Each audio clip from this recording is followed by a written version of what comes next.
Russian authorities have reported a drone attack in the city of Kursk. A fire broke out when the drone had hit a railway station. At least 5 people were injured. Russia added that Ukrainian drones had struck 3 separate regions on Sunday. 2 of Moscow's airports were temporarily closed to divert flights. The Rostov region also reported a drone strike. This region shares a border with Ukraine. Danish Prime Minister Mette Frede-Riksen has said that the country will supply Ukraine with 19 F-16 fighter jets. 6 of these fighter jets will be sent around the new year. The Netherlands has also promised to provide Ukraine with the F-16s. The country has a total of 42 F-16 fighter jets in its fleet, and it is not known how many will be given to Ukraine. This is the first real pledge by Ukraine's allies to provide it with the jets that it has been demanding for months now.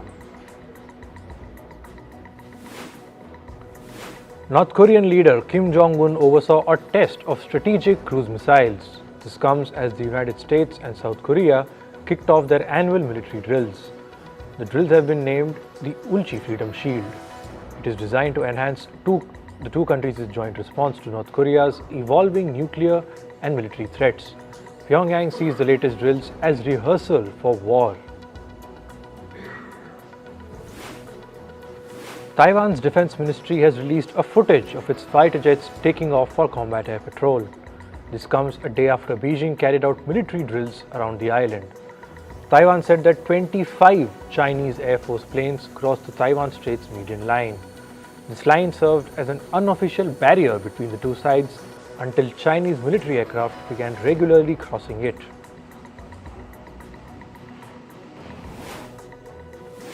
Kazakhstan's president is visiting Vietnam.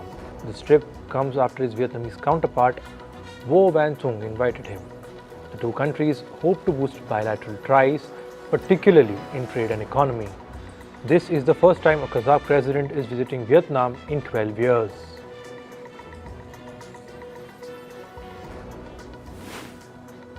Pro-coup demonstrators marched to Niger's capital Niamey on Saturday. They called upon foreign powers to engage in diplomacy with their military rulers. This comes as the country's new ruler, Abdurrahman Etiani, called for a 3-year timeline to reinstate constitutional rule. The West African regional bloc, ECOWAS, recently doubled down on its threat to use force as the last resort to restore democracy in Niger.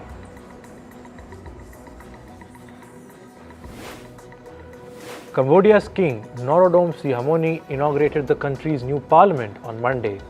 This comes weeks after Cambodia concluded its general election in July. The outgoing Prime Minister Hun Sen and his son and incoming Prime Minister Hun Mane also attended the ceremony. Cambodia's parliament will vote to approve the new government cabinet members on Tuesday. The swearing-in ceremony will take place on Tuesday at the Royal Palace. People in the South American nation of Ecuador have cast their votes amid unprecedented violence. The election was held days after presidential candidate Fernando Villavicencio was assassinated. More than 100,000 police officials and soldiers were deployed to ensure that voting takes place peacefully. So far, no candidate has received enough support to be declared a winner. Former US President Donald Trump will skip the first Republican presidential debate. He argued that Americans know him well and he does not need to debate with his political rivals. The first debate for the 2024 Republican presidential nomination will happen on Wednesday in the US state of Wisconsin.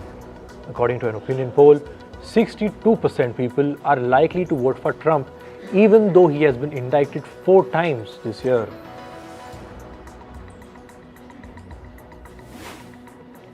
Russia's first lunar mission in decades has ended in failure. The Luna 25 spacecraft crashed on the moon's surface. The incident happened after communication with the robotic spacecraft was interrupted. This news came a day after the spacecraft reported an emergency situation as it was trying to enter a pre-landing orbit. Moving to climate, tropical storm Hilary has lashed Mexico's Baja California peninsula. It made landfall on Sunday. The storms have brought torrential rainfall, and reports say one person has died due to the floods. Mexico's Navy had also evacuated more than 800 people from nearby areas. Meanwhile, in the US state of California, Storm Hilary brought heavy rains and fierce winds. Officials have ordered evacuations in the region. Hilary is said to be the wettest storm ever to hit the US Southwest. This is according to a meteorologist at the National Weather Service. A wildfire swept through Spokane County in America's capital, Washington, D.C. The fire has left one person dead and destroyed 185 structures. As of Sunday, only 10% of the flames were contained. Washington's governor has declared a state of emergency. In the US state of New Jersey, a wildfire raged through a forest on Sunday. The fire spanned across 80 hectares of the forest area. Emergency response crews were actively working to contain the blaze. In the wildfire-hit US city of Maui, the search for victims continues.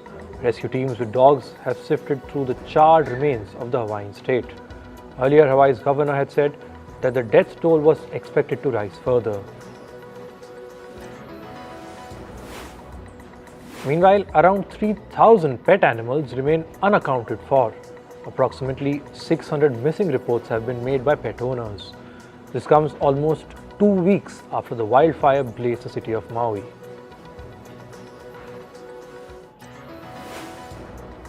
Canada's Prime Minister Justin Trudeau has called the country's wildfire situation, quote-unquote, extraordinarily serious. He said that the federal government is actively coordinating with regional and local governments. This is to protect residents and property.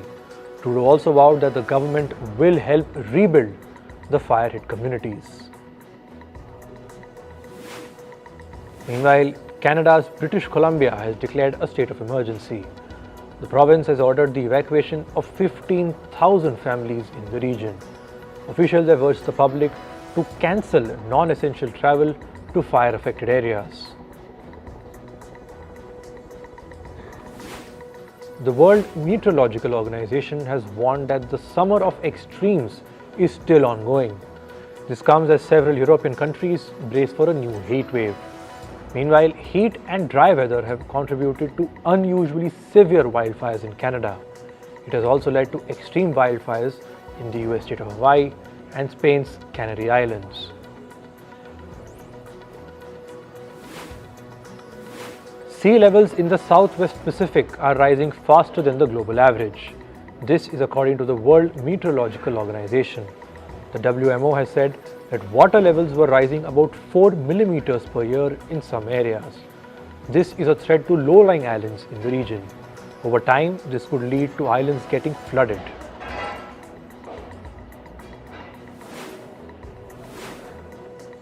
US-based Citigroup CEO Jane Fraser is reportedly considering disbanding the bank's biggest division. This would split Citi's institutional clients group into 3 primary business segments. These will be investment and corporate banking, global markets, and transaction services. The potential move comes as the CEO of Citi's institutional clients group is said to leave in the first half of 2024.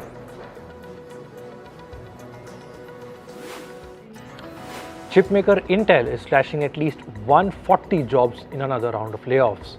The positions will be eliminated from its US operations. This will take effect at the end of this month. Back in May, Intel had announced its plan to cut jobs. It had said then that the move would help the company mitigate costs amid a challenging macroeconomic environment.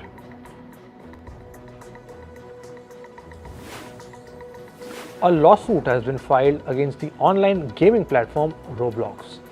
The suit filed in the US accuses Roblox of illegally facilitating child gambling. While gambling is not allowed on the platform, the lawsuit targets third-party sites. They allegedly invited children to play blackjack, roulette, and other games using Roblox's in-game currency. A group of lawyers have filed a lawsuit against Australia's Qantas Airways. They have accused the airline of failing to fairly refund passengers for flights cancelled during the COVID pandemic. The suit says that this helped Protestors make illegal profits by retaining billions of dollars of customer funds.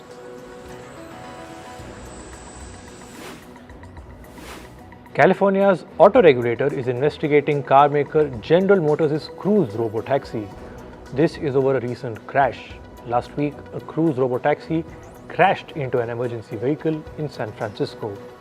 The regulator had also asked Cruise to immediately reduce its fleet of vehicles by 50%. Just last week, California voted to allow the round-the-clock operations of robotaxis. Tesla has obtained new information regarding a data breach that took place in May this year. The breach compromised the information of more than 75,000 people. The company says it has found that 2 former employees were involved in the breach. Tesla has filed lawsuits against the employees.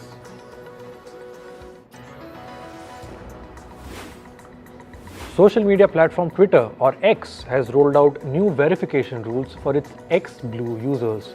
As per reports, they will be required to submit a selfie alongside a photo of a government-issued ID. The user's personal information will be handled by an Israeli company. This company will store the information for up to 30 days. This has left many users concerned. They are unhappy with X's choice of the company owing to its Israeli origin. Meanwhile, Elon Musk has said that X will remove the block feature. This feature allows a user to restrict specific accounts from contacting them, seeing their posts, or following them. However, he said the site will retain the mute function, where users can mute accounts to stop seeing posts from them.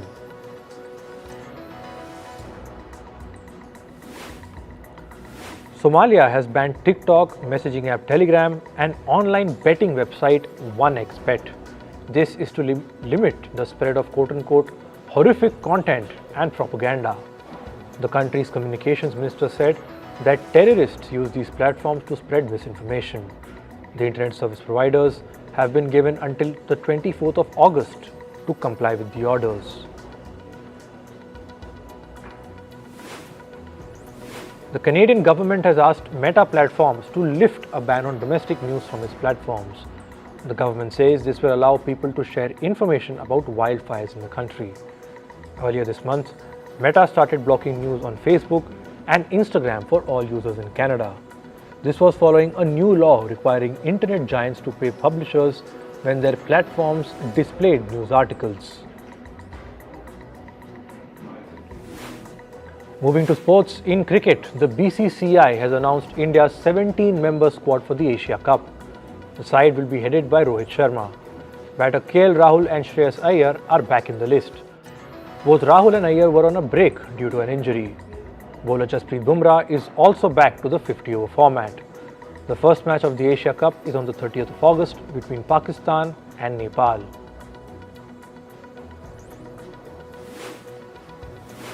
India beat Ireland by 33 runs in the second T20 international match in the ongoing series. Jasprit Bumrah-led side scored 185 runs in 20 overs. India now lead the 3-match series 2-0 with a game yet to be played. The two sides will meet again to play the final match on Wednesday. In football, Spain have won their first ever FIFA Women's World Cup title. They beat England 1-0 to become the world champions. Spanish captain and defender Olga Carmonas scored the winning goal in the 29th minute. In some more news from the FIFA Women's World Cup, Spain's captain Olga Carmona learned her father had passed away. The announcement came as Spain lifted their first World Cup trophy. Carmona's only goal in the final earned Spain their victory over England. Her family had reportedly kept the news away from her so that she can focus on the match.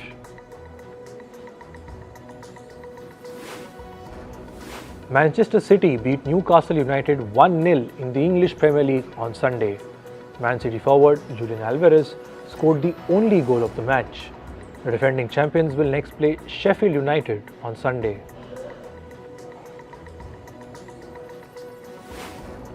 Meanwhile, Aston Villa beat Everton 4-0 yesterday.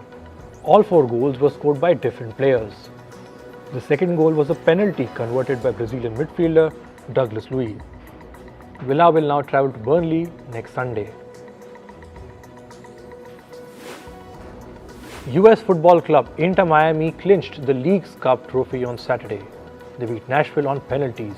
Lionel Messi gave Miami the lead with the opening goal in the 23rd minute.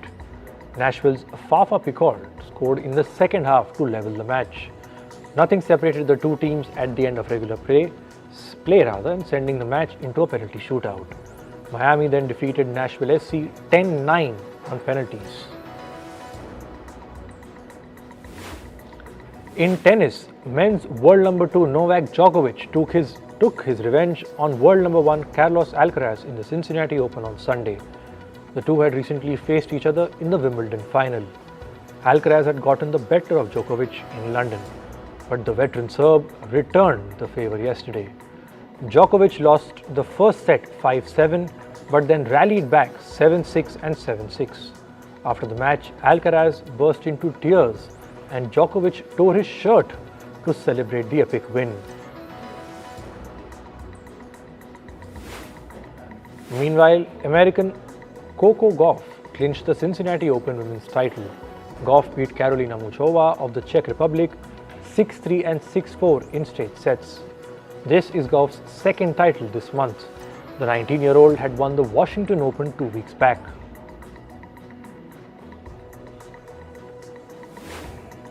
America's Noah Lyles won the 100-meter race at the 2023 World Athletics Championships in Budapest yesterday. Lyles reached the finish line in 9.83 seconds. This is the fastest 100-meter time clocked this year. Moving to entertainment, after ruling the box office for 4 weekends, the Barbie movie has now fallen to the second place. DC's superhero film Blue Beetle has now taken the top spot. Blue Beetle opened to an estimated $26 million in North America. The film earned $18 million in 63 international markets, bringing its overall box office collection to about $44 million. Major Hollywood studios and Writers Guild of America are all set to meet this week for negotiations. This comes after the Hollywood studios presented their counter-offer to the striking writers last week.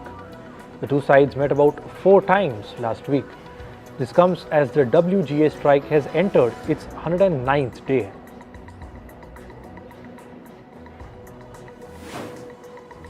Singer Miley Cyrus's mother Tish Cyrus has married Prison Break actor Dominic Purcell in a small wedding in California's Malibu.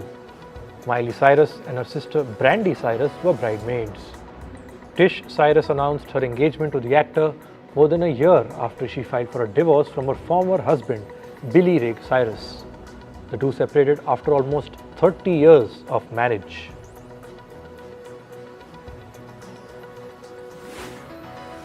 Singer Britney Spears has broken silence on her divorce. Spears said that she had been playing it strong for way too long in private. She also noted that what she posts on social media may seem perfect, but it is far from reality. Spears' husband, Sam Asghari, recently filed for divorce citing irreconcilable differences. This happened just 14 months after their marriage. American media personality Khloe Kardashian's friend Khadija Huck has announced a split with her husband Bobby McRae. The two have 3 children together and are separating after 13 years of marriage. McRae also has an 18-year-old son from his previous relationship. Huck and McRae have been notoriously private about the relationship despite being together for a decade or over a decade. Lizzo's dance crews Big Girl and Big Boy are showing their support for the singer. This comes after she faced a lawsuit filed by some of her former dancers.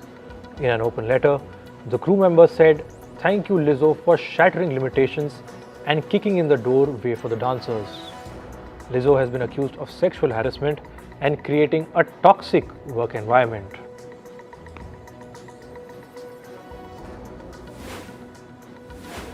K-pop band BTS's member Jungkook has opened up about why he thinks people love K-pop music despite language barriers. He said K-pop is a pleasure to the eyes and the ears. There are a lot of related elements and contents. I think that is what captivates so many people. When asked which song he would suggest to a person who has never heard K-pop, Jungkook named BTS's 2018 song Idol. He said the song has a powerful vibe.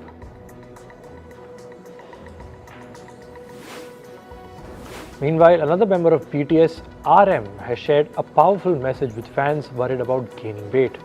RM said, and I quote, "It is okay. The weight always comes and goes. Just look at me." While interacting with BTS's fans called the Army, RM also answered questions related to stress. He said, "Every day is a test."